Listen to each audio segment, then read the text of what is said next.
안녕하십니까. 사건과 정의, 성폭력 범죄자에 대한 신상공개 제도는 정의로운가에 대해서 발표할 사이버드로브 군사학과 2021-1073 유혹제입니다. 우선 성폭력 범죄자 신상공개 제도란 성폭력 범죄자의 신상 정보를 대중에게 공개하여 사회 안전을 도모하는 제도입니다.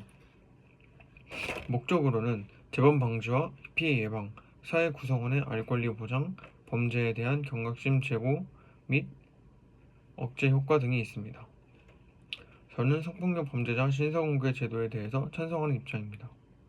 성폭력은 개인의 신체적, 정신적 건강을 심각하게 훼손하며 재범 가능성도 높은 범죄입니다. 따라서 대중의 알 권리를 보장하고 잠재적 피해를 예방하며 범죄 억제를 통해 사회 안전을 강화하는 측면을 보아 이와 같은 의견을 내고 있습니다. 위와 같은 제도의 실시로 총 3가지의 필요성을 알 수 있습니다. 첫째, 사회적 경고 효과입니다. 범죄자 신상 공개로 잠재적 범죄자의 범죄 억제가 가능해지고 대중에게 경각심을 주어 공동체의 경계 강화가 가능해집니다. 둘째, 피해 예방 및 알 권리 보장이 가능해집니다. 범죄자와의 접촉 가능성이 높은 지역 주민들의 안전을 보장하고 신뢰할 수 있는 정보 제공으로 불필요한 불안을 해소할 수 있습니다. 마지막으로 셋째, 재범 가능성 억제입니다. 신상이 공개되면 범죄자의 행동이 제약되어 재범 가능성이 감소하게 됩니다. 반면 위와 같은 제도를 시행했을 때의 단점도 존재합니다. 첫 번째로는 사생활 침해 및 인권 논란이 있을 수 있습니다. 신상 공개로 인한 범죄자의 가족과 주변인들의 2차 피해 발생의 가능성이 충분히 있고 과도한 공개로 사회적 낙인이 우려되는 경우가 발생합니다. 두 번째로는 재범 방지의 실효성 문제입니다. 신상 공개가 실제로 재범을 얼마나 줄이는지는 명확하지 않고 심리치료 등 근본적 대책 없이 단순히 공개하는 것은 한계가 존재합니다. 세 번째로는 대중의 오용 가능성입니다. 공개된 정보를 악용한 보복 범죄 가능성이 있고 신상 정보가 인터넷에서 무분별하게 확산될 경우 통제가 어렵다는 점이 있습니다.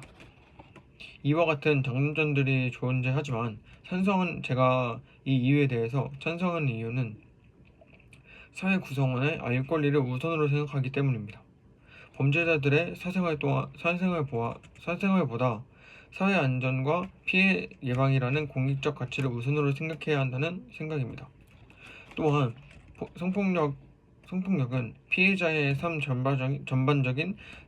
전반에 장기적인 영향을 미치는 심각한 범죄이므로 피해자를 보호하고 범죄를 예방하는 제도가 필수적이라 생각합니다.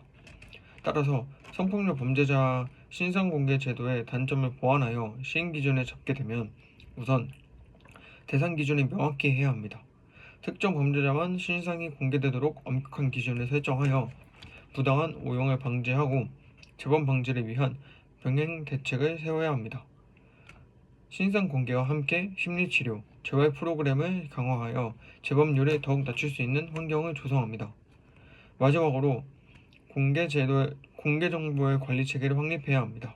공개된 신상이 악용되지 않도록 법적 보호 장치를 마련하고 대중의 책임 있는 정보 사용을 독려하는 방법으로 시행하게 된다면 제도를 시행할 때 단점을 어느 정도 보완할 수 있다고 생각합니다.